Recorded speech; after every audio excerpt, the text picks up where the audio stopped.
Largest food and general goods retailer Massmart posted a 6% rise in first half profit as a slow economic recovery boosted consumer spending.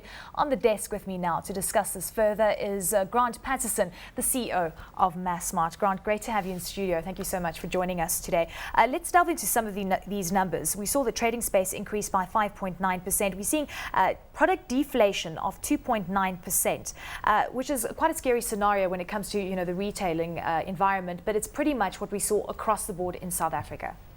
Yes, and in fact it's quite varied. There's some product categories where perhaps prices have come down 10 to 20%, and there's some product categories where prices have still gone up a bit.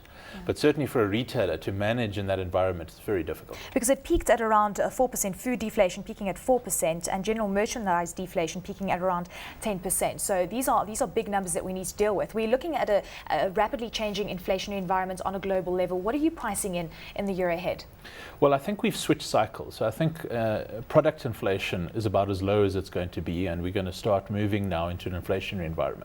Whether or not that's going to be high inflation or medium inflation really just depends on what happens to the rand-dollar exchange rate. And since the beginning of the year, what have you experienced? Because we hear of some retailers talking about we saw deflation last year and perhaps we're sitting at neutral levels at this point in time. Have you delved into those numbers? We're still in deflation in our hard goods business, so that's general merchandise and home improvement, but food we're now in inflation, perhaps 3 or 4% at the moment. So a big shift coming to the fore there. Let's quickly delve into numbers for the 6 months to December. Sales increasing by 13.3%, operating profits coming to the fore, increasing by 12.7%. One thing that you have said is the Christmas period wasn't as active as you would have hoped. So perhaps that signaling that the South African consumer is not in such a fantastic position as one would hope. Well, I don't think it naturally extends that whatever's happening in Massmart necessarily is happening to all consumers. But certainly to the extent that we represent or reflect what's going on in their lives, it certainly does look like that perhaps the recovery is not quite as sustainable as we think it is. But I think, I'm not ready yet to say it's turned the other direction. I think let's see what happens over the next few months and come to a conclusion. But you were pricing in a far better Christmas season. Correct. Right? We were planning for about a 7.5% comparable sales Christmas, and we got about a 4.5%. So that also resulted in us being slightly overstocked. And things since the beginning of the year, give us a sense of what you've experienced from a sales perspective. What happened at Christmas has continued into January, as we've discussed. So for the moment, we're reasonably cautious about the second half. Let's touch on Game Food Co. And something most investors are chatting about. You opened up 2 game stores that you converted into that food offering. Again, you're talking about overstocking. You experienced this here as well, but you are planning to expand on that offering. Tell us about how that's working out for Massmart overall. Yes, those 2 stores, which would be considered a pilot project where you put a full range food offering inside a game store in the same space, have worked very well. In fact, over the last few weeks, the top performing stores in the game stable are both in One City and Canal Walk. So we're very excited about it. We need to roll it out sensibly. We need to build the supply chain. We need to be ready to deal with the volumes. But I think certainly in our minds, we've decided to roll it out nationally. What makes it so competitive? What makes it the model work so well? Well, I think it's targeted at middle to upper end consumers. It's a narrow, simple range. And so I think what our customer values most is about speed. So you can go into a game store, do your entire shopping in perhaps half an hour for your weekly or monthly needs, and you'll be out of there guaranteed low prices. The Cambridge Food 49% minority interest acquired in April 2010, and that's also working out to your favor because you're also targeting a very different market. Yes, we had a good experience buying that Cambridge business. We learned a lot, and once we realized what we were onto, we obviously wanted to take it national and roll it out fast. That meant coming to an agreement with the minority partner, which we did, and I think both parties left that relationship satisfied and confident that Cambridge is going to serve low-income commuter-based consumers.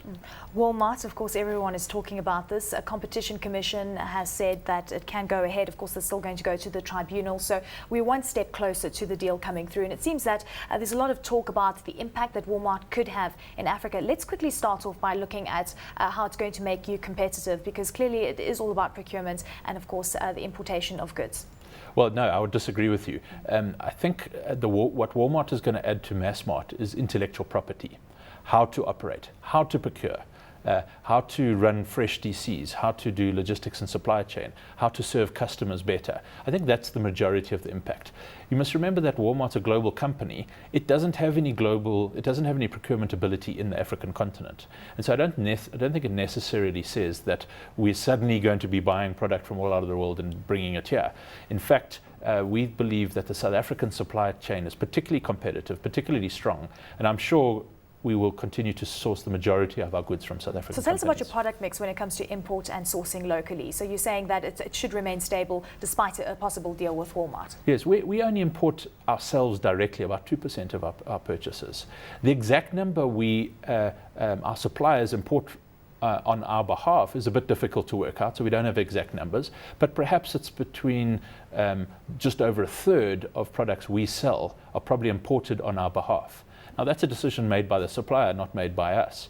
We certainly believe, though, that we want to support South African manufacturing base, and we'll put in programs and work closely with government and labour and those manufacturers to make sure their products remain competitive and are sold in South Africa. Grant, it also seems that your competitors are increasing trading space. It seems that you are as well. I mentioned you increased trading space by 5.9%. Tell us a little bit about Africa and where you're planning to expand even further. And I'm sure a very different scenario that's playing out there because margins in Africa are just generally far higher. We see higher inflation feeding through into the rest of the continent too.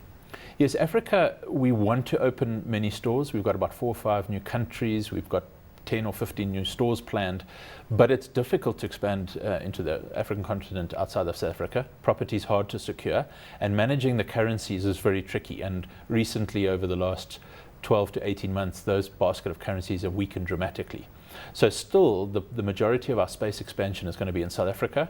It's going to be focused on food retail, and it will be both acquisitive and organic.